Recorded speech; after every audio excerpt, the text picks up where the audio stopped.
What is going on, everybody? Welcome to the Run Pure Sports MLB Swing for the Fences show. We are here on a Saturday, bringing you to those winners, breaking it down, talking some MLB, and I am here with my boy Glock. I see you got the RPS red on. Do you have the RPS shirt on? That's the key. Oh, yes, the RPS swag. I got the Run Pure Bet swag. Obviously, we got some UFC today. So, our boys Keg, our boy DC, our boy Title, they brought you all the winners earlier before. We got them giving you some on the bet side as well. But we're here to bring some DFS plays and talk about this MLB slate. We're not talking about that 4-gamer early. If you want to kind of give a quick breakdown of it, Glock, you can. We're also going to have Stevie Boy, and it sounds like is going to join us here on the show for a little bit. He'll join in about 5 or 10 minutes or so. But Glock, how is it going? How's the Saturday? Any fun plans today? And what's your thoughts on all the sports we got today? Yeah, I mean, just to touch on that 4-gamer early slate we have on DK, I kind of threw up my core. We were kind of touching it before we got on, but I've been riding the Blue Jays for the past couple of days.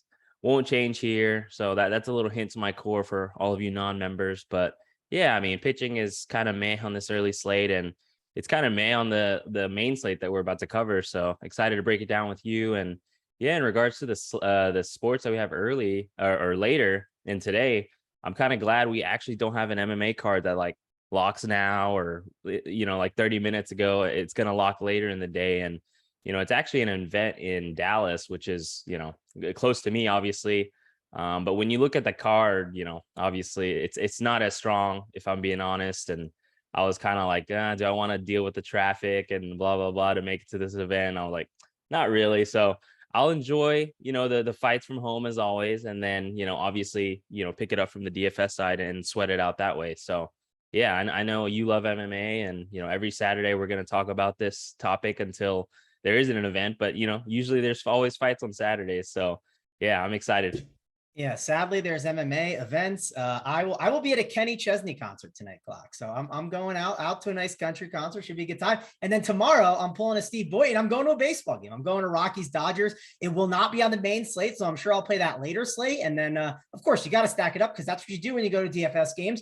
We got Steve here with us too. Steve, are you going to any baseball games today? What's the plans on the schedule today? And how are you doing? Hey, yeah, thought I'd hop on since I was sitting here anyways, building baseball and UFC lineups. I'm actually going out to a local bar here who shows the fights with the sound on. They do a really cool UFC pay-per-view experience. So getting a big table with the boys and going to go watch the sport that I don't know that much about, but I love to watch UFC. So, and yeah, I'm also pumped that it's not starting at 10 a.m. Yeah, true. It's a later start today. I'm sure I won't catch any of it, but maybe I'll catch the end. Maybe I'll catch like the tail end of it, right? I'm going to be out basically, I think most of the night, so we'll have to see. But when's the fights end, Glock? What's the latest it'll go to? Will it go till 1 a.m.?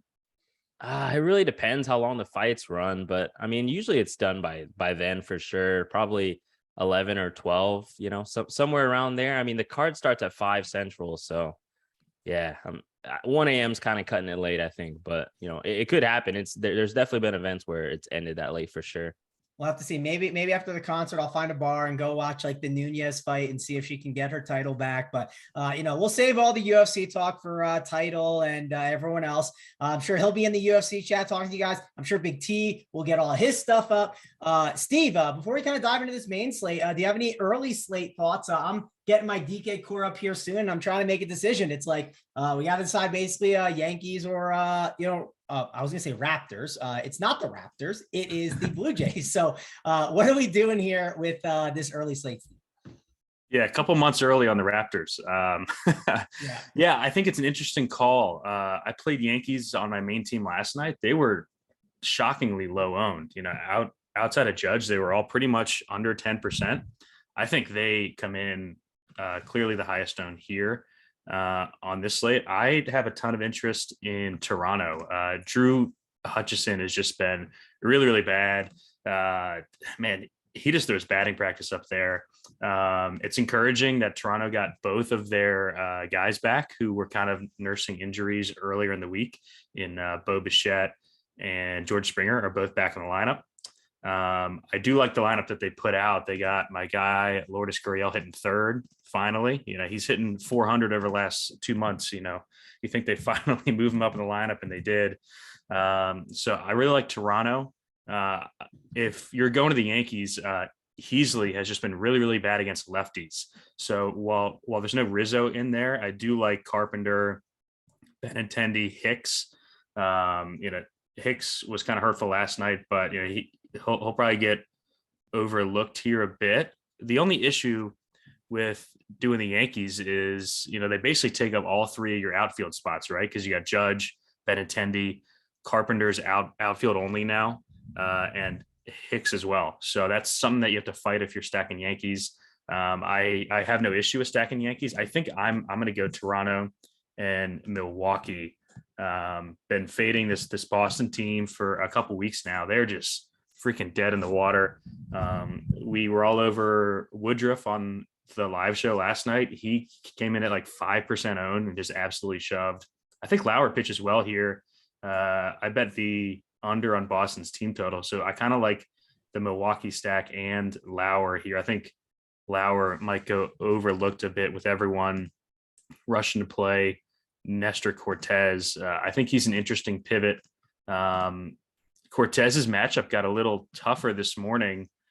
Bobby Witt is coming back. He's in the lineup hitting second. So they get Witt and Salvi back in the last 24 hours. Just really extends that lineup. I think Nestor's the best point per dollar play on the slate, but I also think he's going to be like 70% owned. So I don't mind going, Lauer and then a cheaper pitcher just to get away from some chalk if you wanted to. Sounds like Steve and I are hand in hand. That's good mojo, because I think this is the first show that we've been on together. I know I've met Steve at Big T's house, for March Madness and stuff, and that was a lot of fun. So yeah, it's sounding, everything I'm hearing from Steve for the early slate sounds really good so far. I just pulled up the cores. I see that we are hand in hand. I need to still figure out my cores. I'm still, the one thing I will say with these, I like these shorter slates, and the one reason I like them, and again, we're going to get into the main slate. Don't worry, we got time. We'll just talk about it quick, but Nestor Cortez, does he deserve, like you said, Steve, like 70% ownership? Like, does he really deserve that? No, he doesn't. And you can make the argument, of course, on this slate. Yeah, I understand that, but if someone like that is going to be 70% owned, and he's had his issues, right? He's been good this year, but he had a little bit of a, hiccup or probably a couple weeks ago or so, and was having some issues against righties, and there's some good righties in there, like you said. So definitely sometimes you just make one big fade like that and then just gain leverage on the field. I mean, if he ends up with even 8 DK points, I'm not saying he's gonna go negative. It could still be a very promising night, day for you in the DFS. Yeah. Yeah. It's also hot with the wind blowing out there too. He's a fly ball guy. I mean, Nestor could definitely come out and dominate this matchup. It is the Royals, but I think, Toronto is just in such a good spot. I kind of want to 5-man them. And then, I mean, I'm going to say it again. People still believe that this Boston team is good. The 3-12 in their last 15. I'm going to keep attacking them with pitchers and with bats. Pivetta has really regressed since his hot start to the year. So that's kind of the path that I'm going here on the slate. Yeah, that's for sure. And that's the early slate for you guys. We'll dive in and we'll talk about this main slate. Kind of before we do that, guys, if you could please hit the like, subscribe to the channel, helps us out a ton over here at Run Pure Sports. We appreciate it. Glock, I want to go to you before we kind of dive in. Why don't you give me a quick overview? Again, it's a core slate, right? So that's going to be a big deal. On top of it being a core slate, let me do what I always like to do on these slates. When I know it's just mainly cores, I like to just scroll through and see all the totals, right? And there is a little bit of a difference in the totals, mainly because Kershaw is in there, right? But 11 is the highest for cores, and then you got 2 other 10 totals. So maybe the ownership might not be as heavy on the core side, but it probably will be because, again, Kershaw is going to be the reason why no one's going to play the Rockies. And then I think more people are going to load up on the Dodgers side. So how do you handle these kind of core slates where it feels like, the Dodgers, they didn't print yesterday. They did pretty good, but they printed the day before. And it wouldn't surprise me if people were on them, and they're against your boy, Kyle Freeland. So just talk about the dynamics of a core slate and how you're handling it here. Yeah, these slates are always tough for sure. I know you're a big fan of core slates, sarcastically saying, but favorite. Yeah, slate. I still will never understand how anyone likes a core slate. If I honestly think that DraftKings should take a poll at the start of the year and just say, how many people don't want Coors slates? And if we just took it off, like, I'm not saying it has to be like 51-49, we vote for it. But if it's like a 70-30, like, let's at least go that way and say no Coors. I don't think anyone actually wants it on the slate, even in cash games. Like I remember, like, you already fill in your spots with 4 or 5 guys. So, like, why would you want that? It's absolutely stupid. So, well, the big issue is we keep getting road teams with 5 or 6 guys under 4K going in there, right? So it's just like, it takes a lot of the decision making out of it. I mean, in the 121 last night, Jake Lamb was like 45% owned, which is just ridiculous, right? Yeah, it's absurd. But I get it. You can obviously leverage the field, right? You can do all those different things. So yeah, you can take any approach you want with it. But Glock, continue about these amazing Coors slates. Yeah. So, I mean, yeah, the Coors slates suck, but I mean, there's definitely ways to get different. Like, even if you're stacking up the Dodgers, like I think 2 nights ago, I 5-manned the Dodgers, and I was still unique in the 254 max. So, you know, we'll touch on it later on how you get unique, but obviously you just can't play 1 through 5. You know, the top of the order guys, you just can't stack them straight up. You have to mix in, like, you know, at least 1 or 2 of the bottom of the order guys.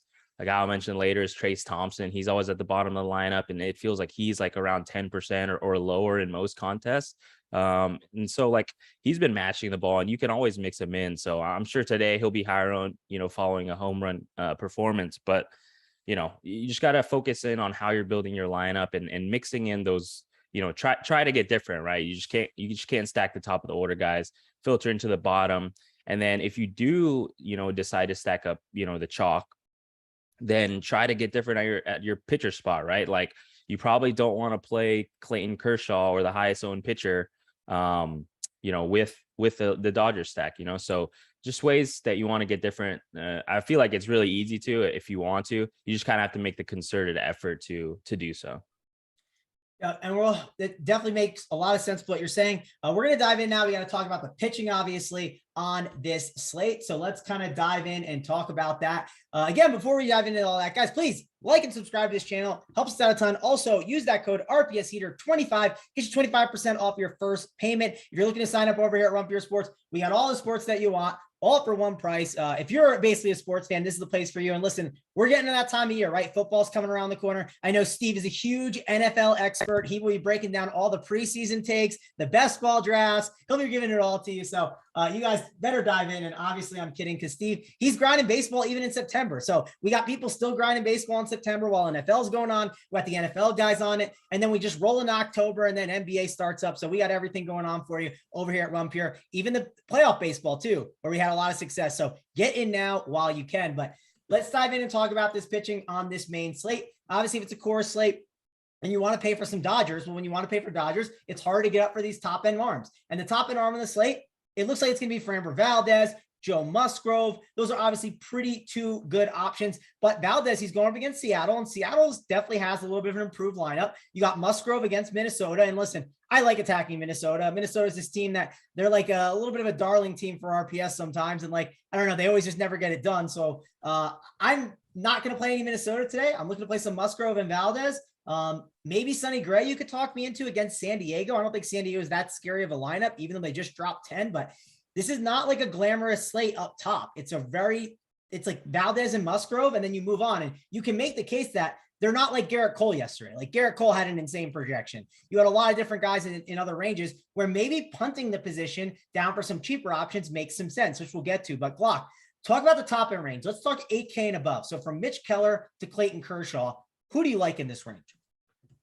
Yeah, so I actually looked at ownership numbers, and, you know, I was mistaken. Clayton Kershaw is not going to come in like with much ownership at all, which is really surprising to me, because, you know, when I was looking into the slate, you know, the good thing about Sabre is you can, you know, see the projections by column. So, like, you can see what Sabre's projecting Kershaw, what RPS is projecting Kershaw, and then the average projection, right? And, like, Sabre's projection on Kershaw is really low, which is kind of surprising to me. I'm kind of curious on y'all's takes later, but, you know, I actually think Kershaw is a really good option on today's slate. He had a rough start against San Francisco in his last start, but in the 3 games previous, I feel like he was pitching really well. Posted 28.8, 36.3, and 33.4 fantasy points. So the upside's clearly there. And yeah, he's going into Coors, and it's a road matchup against, a Colorado team that kind of ranks in the middle of the league when it comes to K rate since the beginning of July. But Kershaw does lead the slate in K rate, at 27.4%. He has the lowest walk rate at 4.7%, and he's given up the least amount of home runs, on the slate at 6. So also with that, he's tied for the lowest expected slugging rate allowed at 3.313 and has the lowest xWOB at 2.248. Sorry. And yeah, I mean, I like him a lot, and just seeing the ownership that he has makes me like him even more. And then obviously Framber, the guy that you mentioned earlier, he's been super, super consistent. He's posted 15 or more fantasy points in 14 straight games, which is kind of a wild stat to think about. He just really hasn't got blown up. And now he gets a home matchup against Seattle, who struck out at the 4th highest rate in the league since July 8th. So, and that actually carries all the way back to June. So that's quite a large sample size. Framber has the 4th highest K rate at 22.1% on the slate. He allows the lowest ISO, and he's tied with Kershaw for the lowest, allowing the lowest expected slugging rate. So yeah, I mean, I think those two are great options as well. I think those would be my 2 favorite spend ups. And then, yeah, you mentioned Musgrove. I think he's a fine option, right? But I just feel like he's been super inconsistent. I think he signed the extension yesterday, so I don't really know what to think about him. Definitely curious on y'all's takes. But I think I would consider Musgrove more of as like, a tournament option for me. And like I said, Kershaw, if he's this low owned, then I'm going to try to prioritize him in my lineups. All right, Steve, Glock is prioritizing Kershaw if he's going to be that low owned. Are you interested in that? I mean, the projection's not great on him. Last time out, I don't think he did so well in Coors. He is getting a little bit older. What's your thoughts about Kershaw here in Coors compared to some of these guys like Valdez and Musgrove? Or obviously, well, after we talk about these top guys, maybe there's a punt option you're looking at. But talk about this top end range, because again, like this is one of those slates where, yes, there are some good arms, but I think you can make the case to prioritize some bats and then maybe go cheaper a pitcher today. What's your thoughts here, Steve? Yeah, this is a really interesting pitching slate, right? We don't have it. We had a couple true aces yesterday. We've got 3 pitchers above 9K, and then Cueto for some reason at 8-9 with ownership, which is wild. Yeah, right. There's just no chance there. Kershaw, 25 starts at Coors, 4.81 ERA, 150 innings, so a pretty big sample there. Whip over 1.3. That's over 15 years, but I always do like to pull up how pitchers have done in Coors, especially ones that rely on big breaking balls like Kershaw, because that's like the one thing that is tough to do is get those breaking balls working well in Coors. Kershaw, obviously with the Cooperstown curve, as everyone knows. But the one thing I noticed is Colorado's team total 4.4, really, really low for a Coors game there, Glock. So I don't mind it. I don't think that I'm going to play Kershaw just because, like Mangone said, I think that there are a bunch of cheap pitchers that are really in play on this slate. And I don't see anyone really putting up like a Woodruff score like we had last night, like a 30 plus. So if I can get some guys in the mid or lower range to put up, 18 to 20, I think that's the way that I'm going to go on this slate, because there are some big boy offenses in great spots. I don't mind Framber. As everyone knows here, I'm a huge Framber fan. Houston has just been owning the Mariners over the last 2 weeks. Mariners 17-0 against everyone not named Houston. Over the last 3 weeks, 0-5 against Houston. We saw Verlander dominate them last night. Framber's pitched well against them. You know that he's going to go deep.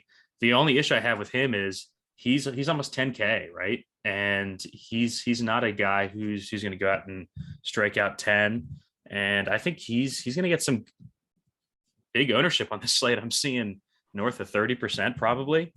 I think he's pretty safe, but I just don't see him having like a 30-point bomb here, which concerns me, right, at that price when we want to spend for all these bats. I do like Joe Musgrove the most out of these guys. Twins, I think, are attackable on the road. Musgrove has been pitching well at home. So I do like that. Twins over the season have been good against righties, but lately they've really fallen off. Bottom like 8 in both weighted runs created plus and ISO over the last month or so. I think he has like the clearest path to like a super clean game, right? Where he can go 7 innings with like 2 hits and 6 Ks or something like that. So while I'm not sure if I'm going to be living in this top range, I do like Musgrove the best of the 3. Yeah, I mean, you bring up a lot of good points of Musgrove. I think he's a really good option on this slate. Someone that I'm going to be looking at. I'm not scared of this Twins team too, right? And it's like San Diego this time of year too. It's not a great ballpark as well. And if you look at some of Musgrove's numbers, I mean, last 30 days, there are some concerns with like those righties there, but like, I'm not that worried overall, because if you look, some of these guys at the bottom of the lineup, like, are you really scared of like Kirilloff, Miranda, Gordon, Sanchez? I think Musgrove's pretty good. Obviously, really good spot there for Valdez as well. So overall, pretty good here. Let's go over to this bottom range and kind of talk about that. Glock, what's your thoughts here on this range? Like Ian Anderson is one against Arizona. We saw, I think he was chalk the last slate. I believe he's going to be chalk on this one, and he didn't do a great job. You got Ranger Suarez. I think he's really intriguing here in this spot. Gets to go up against the Pirates. It's in Pittsburgh at least, so that's encouraging. There are some guys to consider in this range. You can always make the case for a guy like Glenn Otto, I think, against the Angels. The reason why is not because it's Glenn Otto, it's because it's against the Angels. And the Angels are a team that they strike out a ton. So there are guys down here, but they're not the best names. What's your overall thoughts on these cheap options, Glock? Yeah, I mean, I think you hit it on the head. Like, the further you go down, it definitely gets ugly, just the further you go down. But, something I look for in this range is matchup, right? And, you mentioned 2 of them. I think we have 2 pitchers in Ranger Suarez and Glenn Otto who get really good matchups on paper. And, despite these 2 guys being, people that I don't necessarily roster and target much, the matchup that they're in is definitely one that I have been targeting. So I just have to go back to the well, right? So you have Ranger Suarez at 7.6K. I think he's one of my favorite pitching options on today's slate. One thing that's, a bit concerning is that his pitch count hasn't been that high since coming back from the IL. Obviously, that's somewhat normal, right? But, he's pitched 64 and 78 pitches in his last 2 games since coming back. Maybe we'll get some news that goes up, which would be great. But even in those limited, in that limited pitch count, he's put up 20.9 and 16.3 fantasy points. So I think that's a really positive sign. And, obviously you mentioned the matchup, right? He gets a really good matchup against Pittsburgh, who has struck out at the 2nd highest rate versus left-hand pitching since July 8th, and actually the highest rate since the beginning of June. So doesn't really get much better than this matchup wise. And then, obviously when you get down to this level of pitcher, the metrics are average to say the least. Suarez has an 18.8% K rate, 8.9% walk rate. But like I said, this is a very affordable tag and it's a great matchup. So I like Ranger Suarez here. And then you mentioned Glenn Otto as well at 6.5K. This is another guy I like to roster, generally one I've targeted against, but it's the matchup against the Angels, right? Who ranks 6th in the league in K rate since July 8th, first since the beginning of June. And then, like I mentioned for Ranger, Otto has subpar metrics as well, 17.6% K rate, 11.9% walk rate, which is somewhat high. But you're just kind of trying to find some fantasy points here, right? It's like Steve mentioned, that they may come at a premium, right? You're not looking for like a 30 bomb from a pitcher, right? And Glenn Otto, he's put up 10 or more fantasy points in 3 of his last 4 starts. So like I keep saying, it's more of a matchup and a price play. And when you combine that with the other pitchers we have on today's slate, I think he makes some sense. So I think from a value range, those 2 would be my favorite plays, Ranger Suarez and Glenn Otto. Curious to hear what Steve and you think as well. Yeah, so some of these cheap options, let me talk about the strikeout props they have. Like if you look at the top, Kershaw, 4.5 prop with the juice on the over. Valdez, 5.5 juice on the over. And then Musgrove, 6.5. It's like slight juice on the over. It's not heavy like the other 2. It's at like -107. So let's look at some of these cheaper ones. Glenn Otto, 4.5 with the juice, very heavy on the over. So that's pretty interesting to see. You got Ian Anderson, 4.5 juice, very heavy on the over. Ranger Suarez, same thing, 4.5 juice, very heavy on the over. That's why I think these like cheap pitchers are very intriguing, right? I'm not saying, Glenn Otto over Kershaw straight up. Maybe I'll make a little wager with you, Glock. You said you wanted to make some wagers, on these shows. Gosh, really? You want to go I'm not that crazy. Okay. You got to give him like 8 points. Yeah. I mean, look what Spencer Howard did to the Angels, right? I mean, he had like a career game. Obviously, he didn't like smash the slate, but I think he was on some winning lineups for sure when he was against the Angels. So you just kind of have to take that, into consideration when you consider Glenn Otto. But yeah. Yeah, I mean, the lineup is just, it's not good right now. So it's awful. But anyways, who knows? Maybe Glock, maybe I'll get frisky by the end of the show, and maybe I'll want to do it. We'll have to see. But I do think it's really interesting down in this cheap range. Steve, what do you like in this cheap range? Obviously, you talked about it before. Like, there are some guys you want to go to here. Yes, you like some Valdez, but like, hey, this cheap range is definitely intriguing, and it gets you some big bats. And you talk about liking some really premium offenses today. So what's your thoughts here on this range? Yeah, so first off, I faded Ian Anderson when he was chalk last time.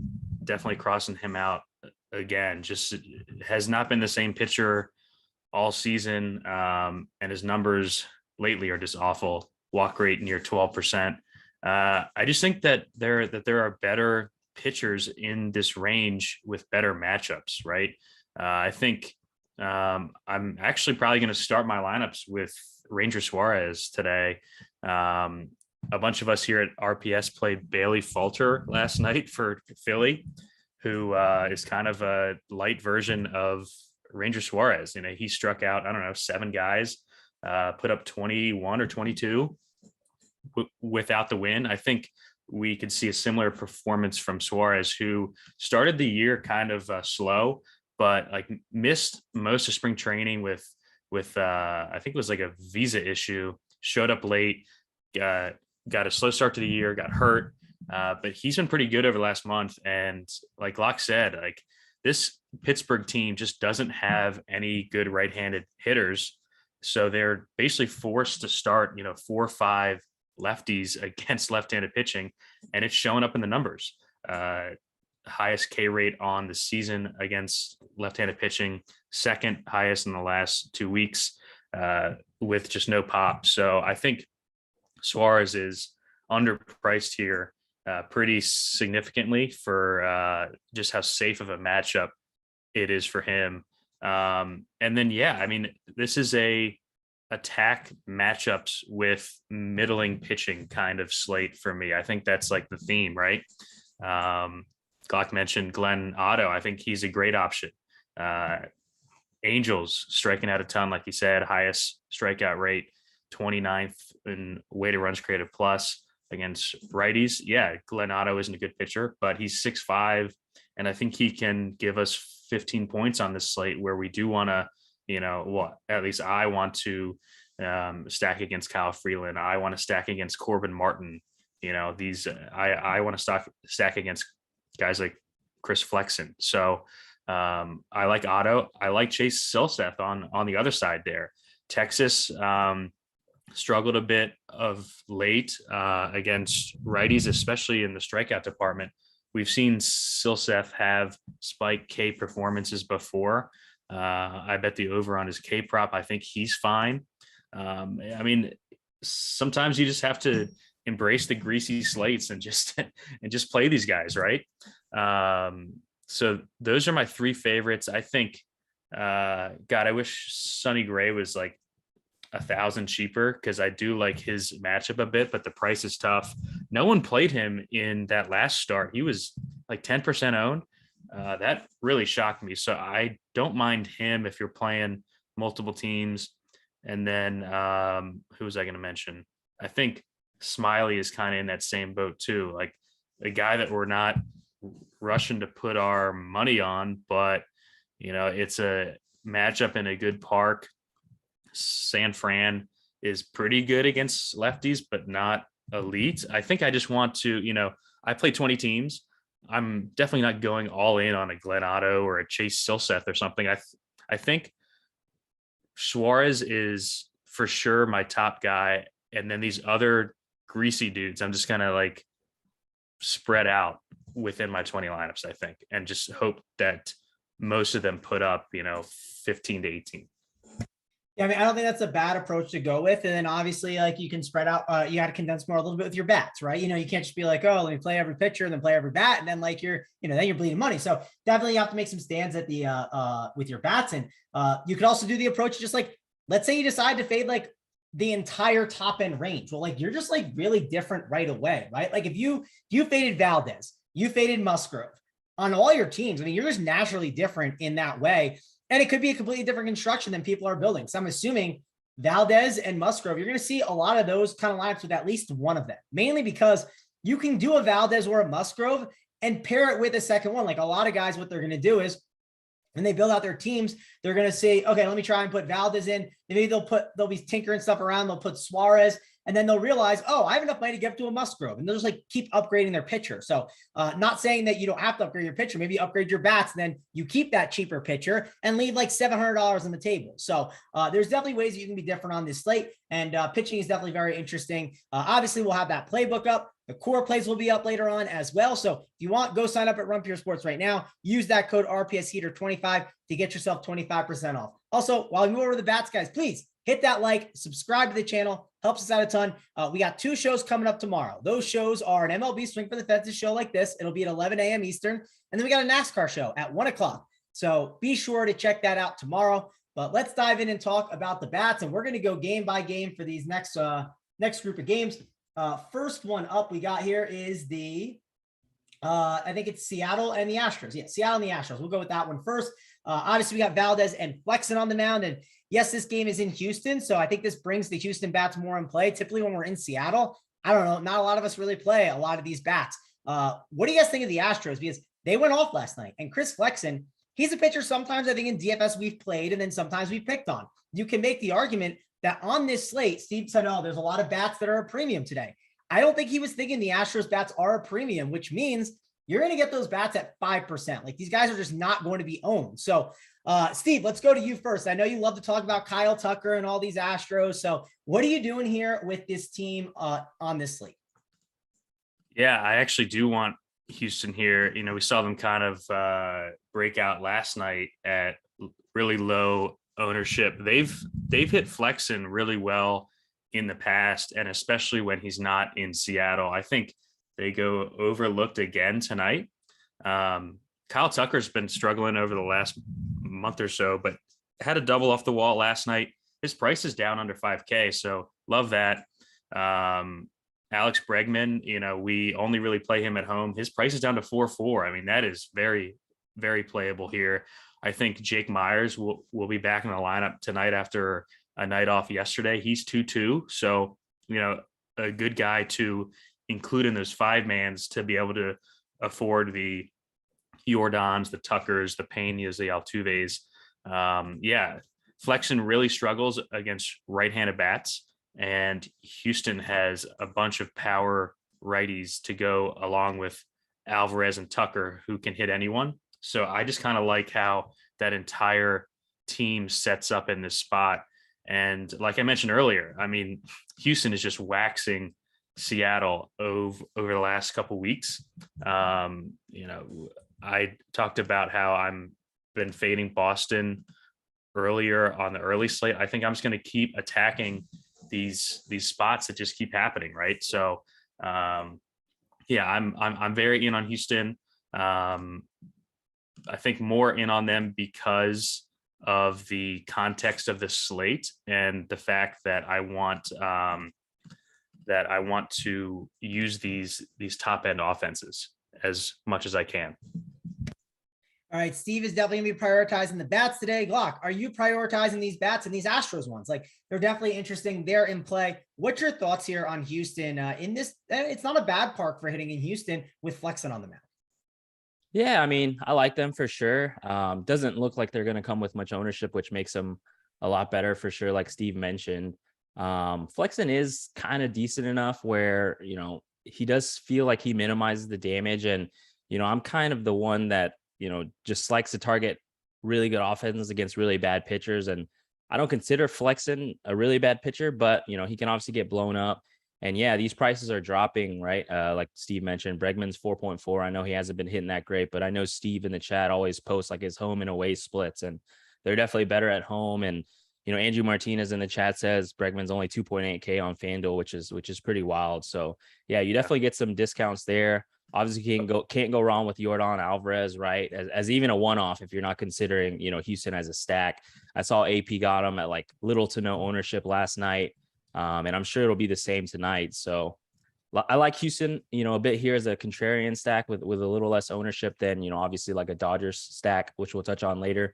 But yeah, no interest on the Seattle side. Kind of curious. I was kind of curious to see like Steve not having interest in Seattle. I think Seattle and Houston are like, I feel like two of Steve's most talked about teams. I don't know. I could just be tripping, but I know Steve loves Ty France and Julio Rodriguez. And then obviously I like Tucker him from the Astros. Are you a Kyle Lewis guy too? Is he in that? Yes, Oh yeah. I love Kyle Lewis. I mean, I really like this Seattle team, but man, just getting dominated game in and game out by the reigning division champs. It's tough. No, I just don't stack against Framber ever because he's like 70% ground ball guy. So that's why I'm not on Seattle here. We'll have plenty of chances to play Seattle coming down the stretch. I don't really mess with this Houston pitching staff. Their bullpen's been pretty lights out as well. So.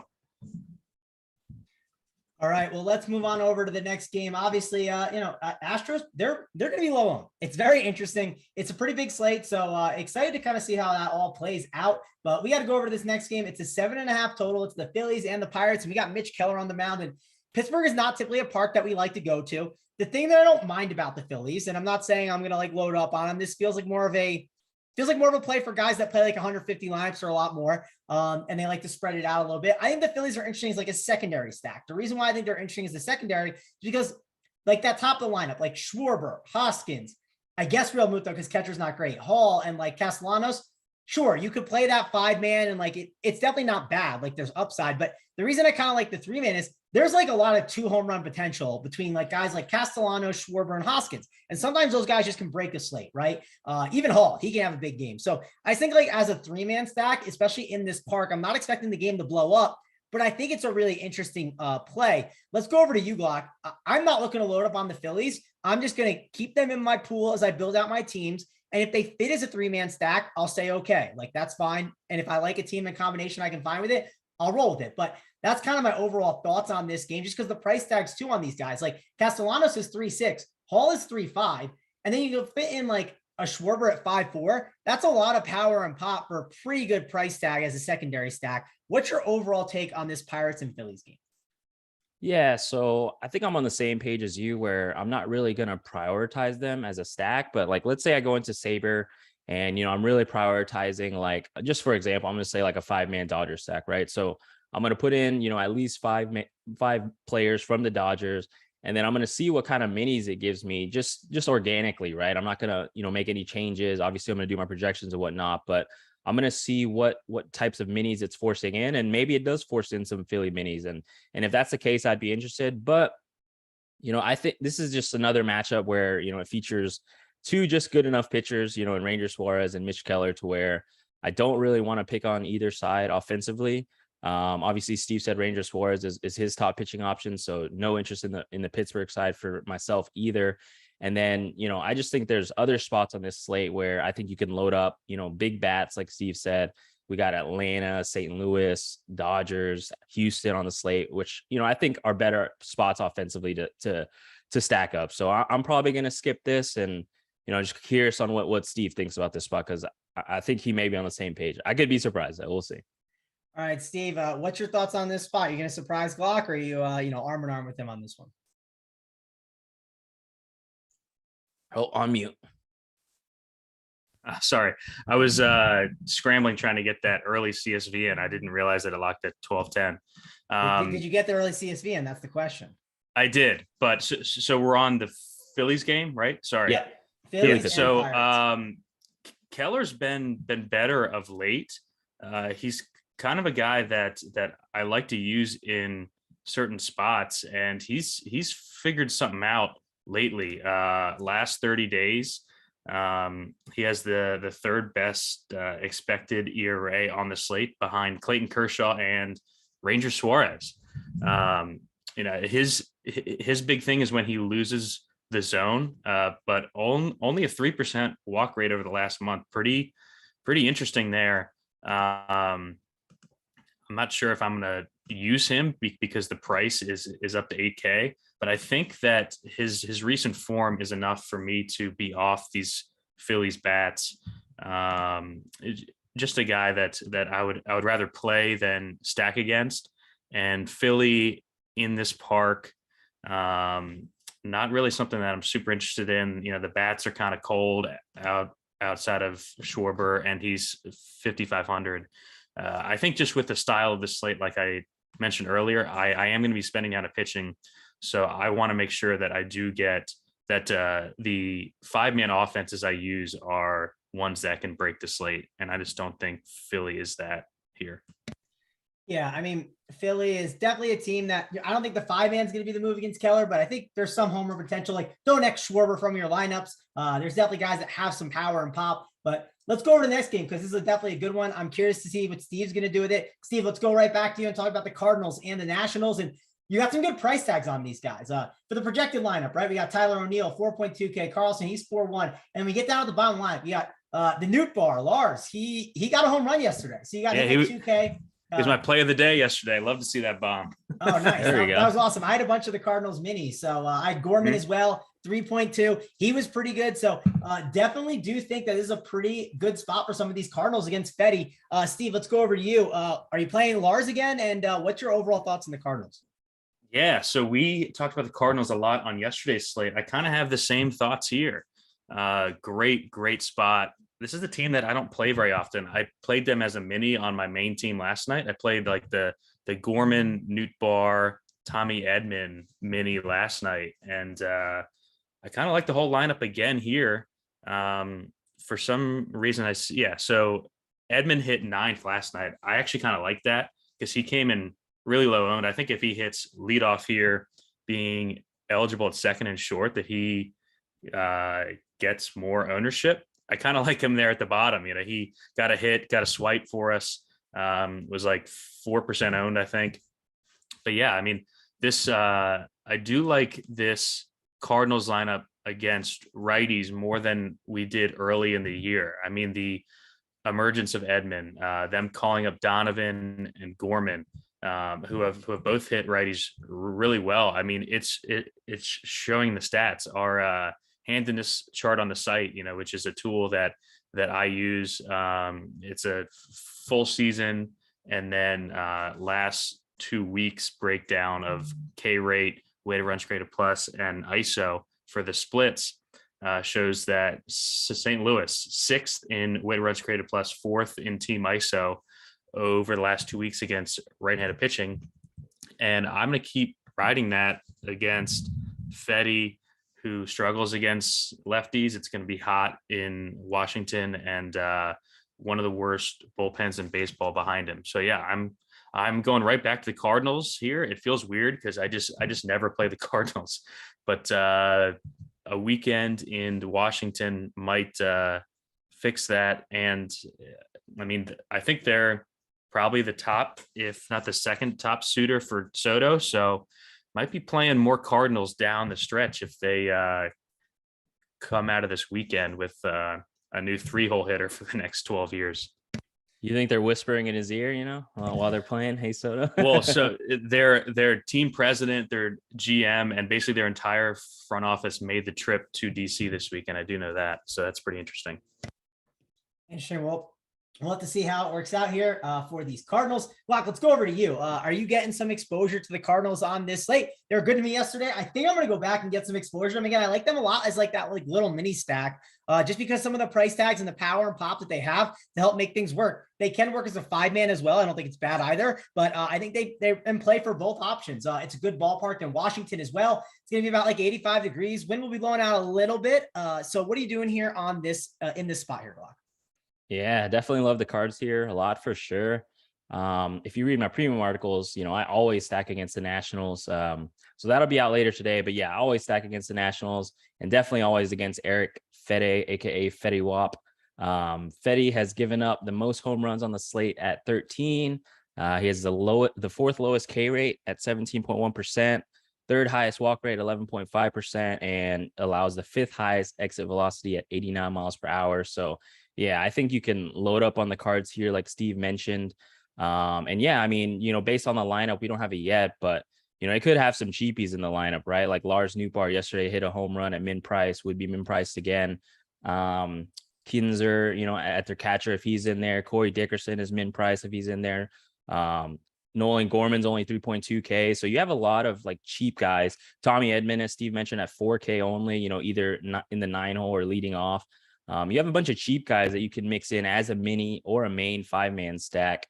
And with the way pitching is shaping up, where, if you do make someone like Ranger Suarez your SP1, it's going to allow you to jam in these guys like Goldie, Arenado, because you're going, cheaper at pitchers. So yeah, definitely love the card side here.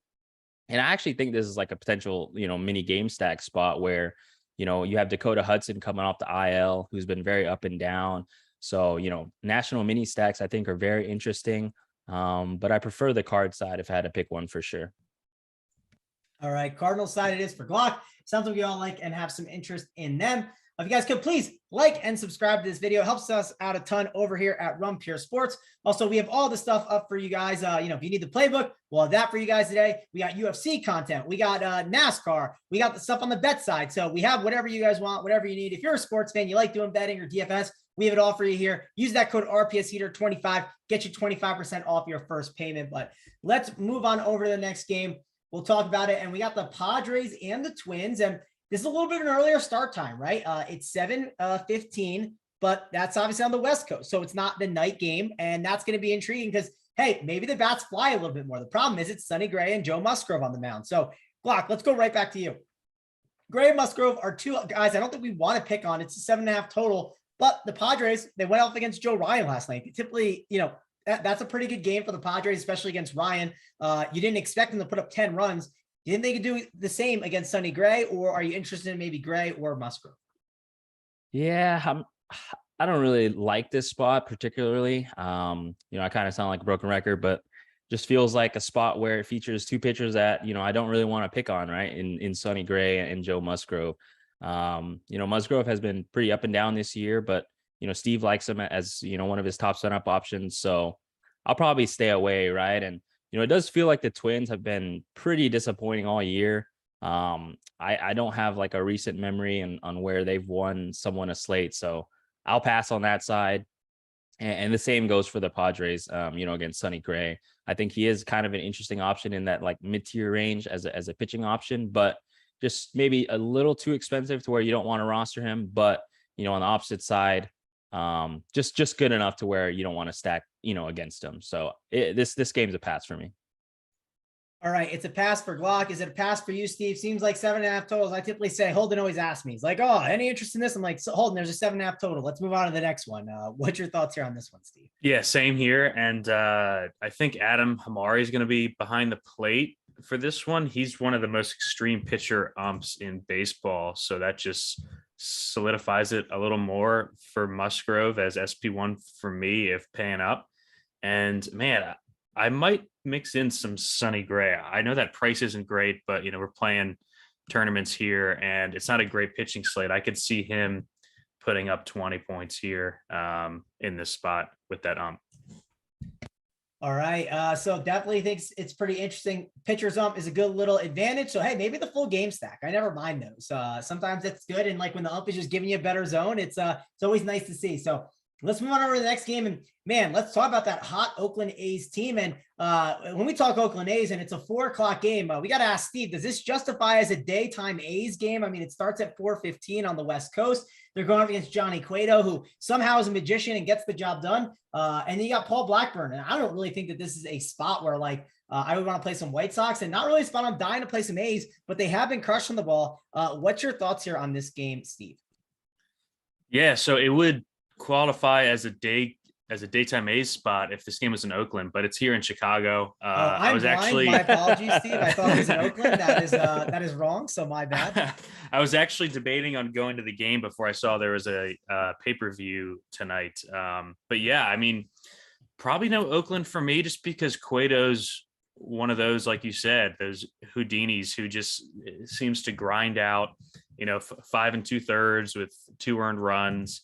Oakland got it done last night though, and they are cheap. I think Oakland makes sense for minis if you're, if you want to play like a Valdez and Musgrove team, something like that. I mean, the entire team's under 4K. They got Seth Brown back recently. He hit 2 bombs last night. He was on the winner, I think, in the in the 121. So just a huge bump to that order against righties. I think they trade Laureano here in the next couple of days, so keep an eye on that if you're playing him. But yeah, I mean, it would be minis only for Oakland. And then the White Sox side is interesting. So Paul Blackburn had like the hot start to the year, has been just god awful over the last month or so. But like you said, like this White Sox team is just not inspiring, starting with their manager, obviously. Just, God, what an awful hire that was. And, he's friends with the owner, so I'm not sure if they're going to fire him anytime soon. But, I mean, they have been hitting righties better lately. My issue with the White Sox is the pricing, right? You've got TA is 5.5, Vaughn 4.7, Abreu's over 5K, Grandal's creeping up to 5K, Moncada's 5K. I mean, you're basically paying prices. I mean, this team's more expensive than the goddamn Astros. I would rather play the Astros. I would rather play the Cardinals. I would rather play Atlanta. I would rather play the Dodgers. So while I think it's a decent spot for the White Sox, I think I'm just going to prioritize what I think are better offenses in better spots because I do have the salary because I'm playing the cheap pitchers. Agree with you on that one. Glock, let's go over to you. White Sox and A's. Any interest in this spot? I just don't think it's a good one. I think we stay away from it. Like, I would even like Blackburn maybe more than like playing the White Sox today, as crazy as that sounds. I'm not saying I want to do it, but it's just a really bad slate for pitching. But what's your thoughts here? You're like the number 1 White Sox shill, so that's like super surprising. I definitely tempered it down. We did say we like greasy pitching on this one. That would definitely qualify. Yeah, I mean, it's not the craziest thing. Obviously, to see what that lineup is. And that team has not been healthy for like 2 years. It's absolutely stupid. So I'm hoping at some point they can get fully healthy. Maybe it's going to be next year. We just got to keep waiting for it. But what do you think, Clock? Yeah, so it's funny because Steve kind of opened it off. Like he said, Chicago White Sox are interesting, right? And in my notes, I have Chicago White Sox are somewhat interesting against Paul Blackburn. And that kind of feels like how the White Sox have been all year, right? Like they like teeter on the fence of like, okay, I'm really interested and then I'm not interested. But, like the Twins, I just feel like they've been really disappointing this year, and haven't been on the winner. And Steve mentioned their prices. Like, what have they really done to justify these, insanely high prices? It's not like they're going off for like 10 or more runs every game. It's just like, they get a good matchup, I guess, in Paul Blackburn, and then they're being priced up because of that. So they do look tasty on the hand in this chart, I will say, but like Steve said, I think there's just better spots with way bigger offenses that have been more established this year. So I'm probably going to pass. And then, on the opposite side in Oakland as an offense, I haven't personally played them all year, I don't think, so I won't start here. I do think Cueto is kind of interesting, in a matchup against Oakland that I've always targeted. But yeah, I mean, if you do consider them as a leverage spot, I would definitely consider them more so as mini stacks. Steve Piscotty, has just been absolutely raking. 19, another bomb yesterday, 12, 19, 18 fantasy points, in 4 of his last 5 games. So yeah, I mean, I think if you have a mini stack, I would definitely put him in there in consideration. So yeah, not much interest in this game overall. Oakland more so minis, and then the White Sox they're probably going to be interesting for the rest of the year, but not interesting enough to where you want to jam them in. All right, let's move on over to the next game. Let's talk about the Braves and the Diamondbacks. And hey, Ian Anderson is on the mound. Maybe you want to stack against him for a little bit of leverage with some of these Diamondbacks, or maybe it's just loading up on the Braves and they have a really big total and they're going against Corbin Martin. So Steve, talk to me about Corbin Martin. Seems like a guy we want to stack up against, but give me your breakdown on this because the Braves, they're in a pretty good spot. What are you doing here with them here? Yeah, great spot for the Braves. Man, how good has Austin Riley been over the last month or so? I feel like he's putting up 20 spots almost every slate. I mean, outside of Aaron Judge, he might be the hottest hitter in baseball, making a legit push for the NL MVP. I think kind of an interesting bet there that we talked about a couple of weeks ago. But yes, so they get Corbin Martin here, who's been really, really bad in all of his stints in the major league. So this is his third year. So in 19 with Houston, he had an expected ERA of 5.7. In a brief time with Arizona last year, an expected ERA over 10. And this year in 18 innings, it's over 5. That's backed up with let's see, 18 minor league starts in the meantime with an expected ERA near 6 in AAA. So this dude is a guy that we want to attack. I just feel like this slate fits so perfectly for the cheap pitchers against shitty offenses and awesome offenses against shitty pitchers. I will say Martin really, really struggles against lefties. 4.7 K per 9 and 7.04 walk per 9 against lefties this year. He hasn't given up a bomb yet this year. I think that's more fluky than anything. With the whip over 1.6, I think that's coming. And I think it starts tonight, frankly. I think the Braves are super interesting. They've scuffled a little bit lately with the bats, especially in that series earlier this week. Man, great opportunity to break out here with one of their patented 12-run games. Best ISO in baseball against right-handed pitching. We're able to use Matt Olson, who is one of their hottest hitters. And you can actually use Ozuna against righties. He's a guy I've been harping on all season. He is pathetic against left-handed pitching, but does hit righties decently well. So I'm okay with Ozuna here, and he's a guy that I basically never play.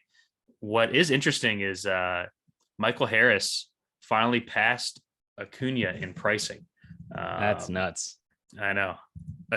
Acuna's been their worst hitter over the last month. He's in under 200 in the last 30 days. I'm not sure if he's hurt or something because he's still stealing bags. He has 5 bags in the last 10 games. But yeah, sorry, I kind of rambled there, but Atlanta's a top 3 stack here for me. All right, Glock, is Atlanta a top 3 stack for you? They definitely are up there on the slate. I think it always depends. What's the ownership compared to some other stacks? What are you doing here with Atlanta in this spot? Yeah, I like them a lot for sure. I'm curious on what y'all think. Michael Harris, 5.1K in the 9 hole. How owned do you think he's going to be? Because it looks like the Braves are going to come with, some ownership, obviously behind the Dodgers. They may be next in line in ownership or at least close to that. But I don't know how many people are going to pay for a 5.1K 9 hole hitter. Are you guys, we got any bets on, what kind of ownership he's going to get? Single digits? 4%. Under 5%? 4%? Same as every slate. I know, right? AP is probably watching and feeling to that ownership and the price. So yeah, I'm gonna play him. Yeah, for sure. So yeah, I mean, I love the Atlanta side here. Steve mentioned some of his metrics, previously. I'll just add a little bit more to that. He has the highest walk rate on slate at 13.4%, bottom 10 K rate at 18.3%, and allows the 3rd highest exit velocity at 89.6 miles per hour. He also allows the 4th highest xWOB at 0.353. Obviously Austin Riley has been on an absolute heater, so he would be my priority in any Atlanta stack. And then, the good thing about them is that you can mix and match the rest of the lineup, right? With less emphasis on Robinson Cano if he's in the lineup. I think every person in their lineup has power up and down, so you can really mix and match, the guys in the order if you're stacking them up and not really have to worry about ownership. And we kind of touched on Michael Harris, 5.1K, in the 9 hole, more expensive than 4.8K Acuna, which is likely going to be leading off. So can always get leverage there. And then, I actually think, if you don't consider Ian Anderson, he is going to be chalky and come with some ownership. I do think Arizona, similar to the Nationals, mini stacks are in play for some leverage. You definitely want, the top of the order guys like Carson Kelly, Christian Walker, Kettle Marte is good, but you can mix in guys like Alec Thomas if he's in the lineup and, get different that way. But yeah, I like this spot a lot for both teams, mainly Atlanta for the 5-man stacks. And then, Arizona as more so mini stacks. All right, let's go on over to the next game and let's talk about the big one, right? We got to talk about the Dodgers. We talked a little bit about them at the top, right? A little bit, but we got to discuss it a little more. We got Kyle Freeland on the mound, and because Kyle Freeland's here, we got to go to Glock because I know Glock likes himself some Kyle Freeland. He's done him good. He did him well in the live final way back. So, do you think that Kyle Freeland is someone that I typically don't like to pick on? I think he typically knows how to pitch decent in Coors. He's a ground ball guy, but the concern is this Dodgers team. They've been absolutely mashing the ball. Their bottom of the order, it's not as great, right? The projected lineup is not looking as good down there. Trace Thompson, though, he's been smashing the ball, and this Dodgers team overall has been doing pretty well. They left a ton of runners on base last night. So, Glock, are we going back to the Dodgers here, or maybe we're going back to the Rockies? I know you talked about Kershaw, so probably not, but what are you doing here with this game compared to like these other ones, like the Braves and the Cardinals and all these other spots? Yeah, so a little backstory on my affinity to Kyle Freeland. He was pitching against Arizona when me, Big T, and Hoop were in the live final at home in Coors. I think me and Big T played him on, at least one of our finals teams, and he was like 2% owned and absolutely mowed. I think he struck out like 10 batters and, put up like a 50 piece at less than 5% owned for us in the live final. So that's kind of the little backstory on why I like Kyle Freeland. But yeah, I mean, this is the Dodgers and Coors, right? They're going to come with a ton of ownership, and they're going against Kyle Freeland, who we mentioned.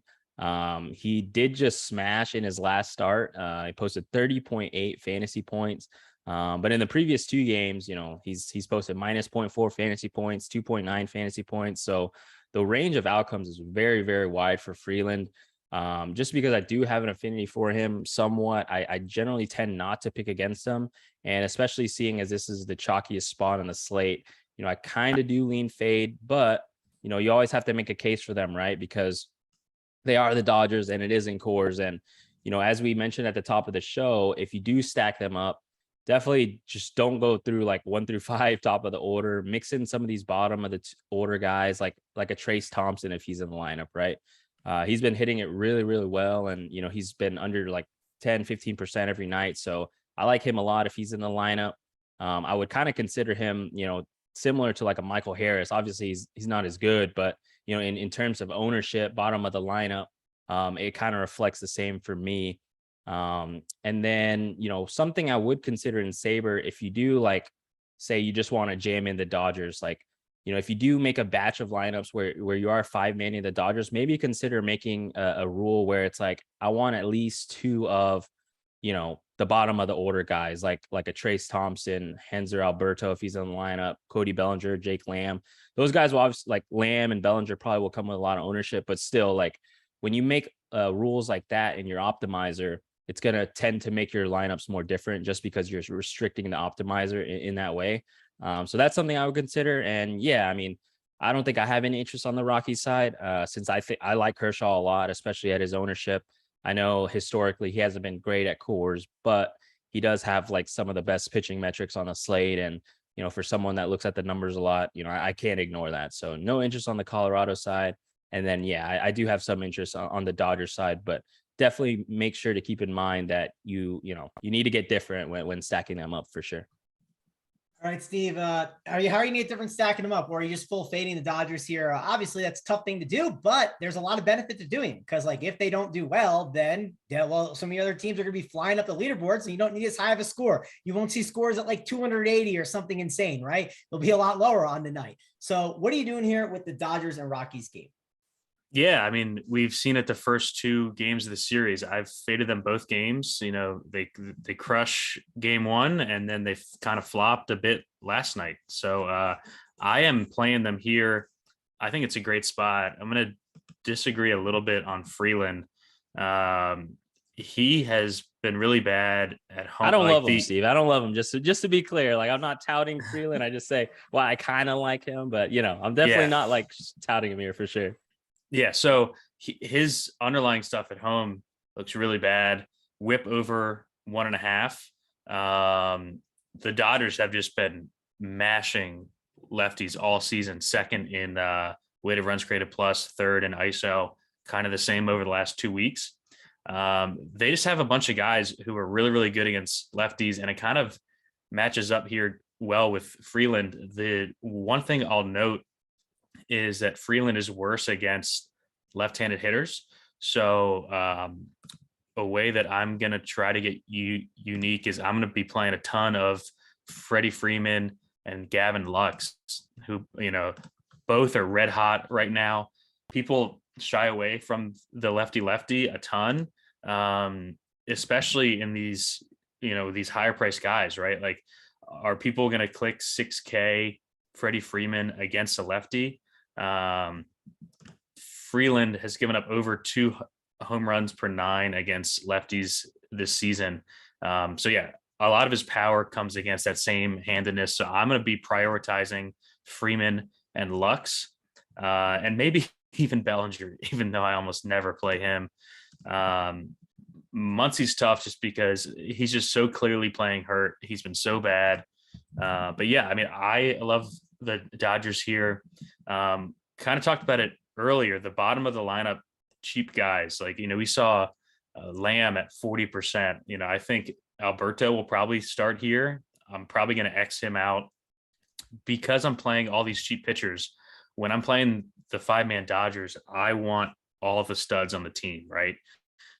Because I think people will, play one expensive pitcher and one mid-range, and I'm probably going to play one mid-range and one cheapie.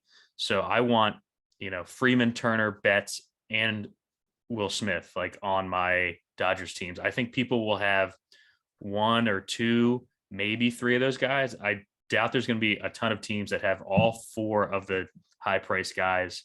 And then I'm going to play a ton of Lux because he's red hot. And Glock mentioned Trace Thompson. I mean, this kid has been so good, hitting 360 over his last 10 games. I think he hit another bomb last night. Definitely prioritizing him. Yeah, he's cheap. He's cheap and he'll be popular, but he's the guy that I want in there. If he's in the lineup over like an Alberto, just because I think there's less pinch hit risk. So yeah, I'm all over the Dodgers here after being off of them the first 2 nights in Coors. More of a context to the slate play, like I said, with Houston and Atlanta. I'm not playing Glenn Otto and Chase Silseth to play the Cubs. I'm playing those guys so I can play the Dodgers, and I want the good ones. And I think that you can fit them with the pitchers that I like on this slate. I think that makes a lot of sense there. I agree with you on the Alberto and Trace Thompson thing. I think that made a lot of sense. And you want to make sure you get exposure to those big bats, but you can mix and match them too. And like, the other thing is some of these guys at the bottom of the order, maybe you get them a little bit lower owned. So that's something else to look at when you're kind of building out your lineups. We do have a question in chat. I know you answered it, Steve, but I wanted to touch on it again. What's the issue with the Atlanta game and the weather? It's 6 hours away, right? We have no clue. Like even people with weather guys, they don't know sometimes as well. So like, let's wait until we get closer to the game. We'll look at the radar. We'll be in the Discord chat. We'll be breaking that all down for you guys. Yeah. So we'll figure that out then. So don't worry about it too much now. And hey, another thing to think about too is maybe the weather, it starts coming in and maybe it's going to be a little concerning. And what that could do is that could lower a lot of ownership, and that could be very valuable for us here. So if you are on the Braves and the ownership goes down, you might like that. And then the game plays and it works out in your favor. So let's move on over though. Talk about the next game. Up next, we got the Cubs and the Giants, and it's going to be cold there. It's like 58 degrees. So I don't think we're looking to play any bats here in this spot. Let's go over to you, Glock. Any interest in this game at the 8 total, or are you just fading it and going on to the last game of the slate? Yeah, I mean, one thing I do want to touch on, I think Steve made a great point about the Dodgers game. I mean, he mentioned an angle to get different, right, with his pitchers, and I kind of mentioned a way to get different with your bats, right, mixed in the bottom of the order guys. So yeah, those are 2 ways you can get different easily if you really want to stack up the Dodgers. So just keep that in mind. And yeah, I mean, going to the Cubs and Giants, it's a weird spot, right? Because I feel like the 2 pitchers in this spot are not that good, but I personally don't love the offenses either and the park. So, I'm leaning to stay away. Jacob Junis, I don't think is very good, but I feel like he can minimize the damage, as well as Smiley, right? So I'm probably just gonna go to the next game. Curious to hear what you guys think, because I can maybe get swayed, but I don't think you guys will be on it. So I'm leaning towards full fade. All right, Steve, full fade for you, or any interest in one-offs here? How are you handling this game? Yeah, I'll be fading the bats here. A cold game at night in San Francisco. I'm going to play a little bit of Smiley just because he's one of those 6K shitty pitchers in a good spot that I'm going to be mixing throughout, but no bats here.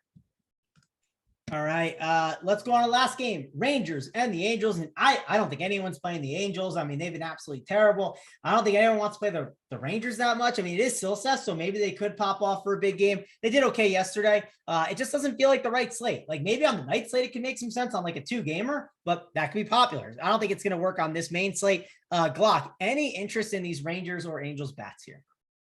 Yeah, definitely no interest on the Angels. I kind of do have interest in the Rangers somewhat. I know Steve made a case for Silseth earlier as a pitching option, but I will say, some of his metrics are some of the worst on the slate. And, it does hurt that Corey Seager may or may not be in the lineup. We'll kind of have to see due to his injury. But yeah, I mean, I have some interest as the Rangers, a contrarian stack. Silseth allows the highest expected slugging rate on the slate at 0.502, highest xWOB at 0.378. He also allows the highest exit velocity at 90 miles per hour and has the 5th lowest K rate at 17.6%. So metrics wise, I mean, it's definitely not there for Silseth. So I do have some interest in Texas. Don't think I'm full jamming them, but as a contrarian stack, it doesn't look like they're going to come with much ownership. So it's somewhat interesting for me. And then, yeah, like I mentioned, not really any interest in the Angels side. We all kind of vouched for Glenn Otto previously. So yeah, definitely no interest in the Angels. All right, no interest in the Angels there for Glock. Steve, last one. Are we doing anything with this game, or just moving on, and then we'll just kind of talk about our stacks? Yeah, I like both pitchers here. I agree with Glock. I think the Rangers are interesting. I wouldn't argue against, stacking against Chase Silseth. He's not a great pitcher, but he's 5'8", and he's in that same bucket of these cheap guys that I'm just going to use. Without Seager, I think that the lineup's a little bit more attackable. They've been striking out a bit lately. I don't love it, but this is a slate that we have, right? Silseth, I think like the K upside is there. He's shown it in the minors. He just hasn't done it in the major leagues, but like 3 of his last 4 outings in AAA, 7, and 10 Ks. I think he can do it. I'm not sure if he will, right? But at 5K, in a game where I think, we kind of think it's going to be lower scoring overall, I'll take a shot on him. But yeah, no bats for me here. All right, no bats for Steve, no bats for me, no bats for Glock. We're not really interested in this game, but let's move on and talk about our stacks. And then after that, we'll get on out of here. Stacks, Glock, let's go over to you first. Who are you stacking up today on this slate? Yeah, I mean, I think in terms of, I'll give like 2 chalky stacks and 2 less owned stacks. I think we may be on the same page here. I'm going to go Dodgers and Braves, as obviously Dodgers will command way more ownership than the Braves, but it does look like the Braves will come in, as the second highest owned stack. So those 2 would be my favorite chalkier stacks. And then I guess the stacks that are less owned would definitely be the Cardinals, and then the Houston Astros for me. So those 4 teams I'm gonna stick with on this slate. All right. For me, obviously the Dodgers are up there. Like, I mean, you got to make a decision what you're doing with them. So I'm not going to totally include them in that one. Braves definitely in play for me, like them. Cardinals, and then yeah, I don't know. I'd probably say either the Phillies or Astros. So it just kind of depends. And again, you're going to have to like check the Coors, check all the content. We'll have all the updates for you guys in the Discord chat. Steve, let's go over to you. Give me your top stacks. Who do you got here? Yeah, I mean, with the cheap pitching, it sounds kind of like I'm taking the easy way out, but I'm on the top 4 offenses on the slate. I think Houston, like Locke said, comes in the lowest owned of those top dogs, and I think are really interesting here against a guy that people don't really like to stack against in Chris Flexen. I think Houston gets the job done here. So it's Houston, the Braves, the Dodgers, and going right back to the Cardinals. As far as like secondary stacks, I think we touched on like cheap A's. You can go with like a Seth Brown, Piscotty 2-man if you have a team where you don't like the outfield as much. Like, I think of the Dodgers, right? Like they have a bunch of good, expensive infielders. Maybe, you play a 2-man Oakland with the Dodgers, something like that. And then I think, as we talk through this, Glock, I think the Arizona secondary stacks are really interesting, especially if Anderson, so I hopped on the show. I hadn't looked at any ownership. I'm shocked to see that people are going to still go back to this Ian Anderson guy. He's been trashed all year. I guess it's because they're a huge favorite, but I mean, I respect this Arizona lineup, especially against right-handed pitching with Rojas, Thomas, Marte, Peralta, Varsho. I mean, they have good lefties, so I'll probably mix in some Arizona secondaries at those prices. One thing, Steve, just to add on to your Arizona and Ian Anderson point, I mean, one of the first things I look at is actually the handedness chart. Like when I see a cheap pitcher in a perceived good matchup, again, so here, Ian Anderson versus Arizona, people don't think Arizona is that good, but you look at the handedness chart, right? They haven't been striking out. Yeah, 27th in the league since July 8th. They're above average, runs created plus, ISO. So I definitely agree with you here. I think it's super interesting for sure. All right. Well, that is going to wrap it up for the show, guys. Thanks a lot for joining us here. Again, we have tons of content over here at Run Pure, so be sure to go sign up, get in the Discord chat, sweat all the games with us, and enjoy the weekend. But that's going to wrap it up for me, Mangone, Glock, and Steve. We will see you guys later.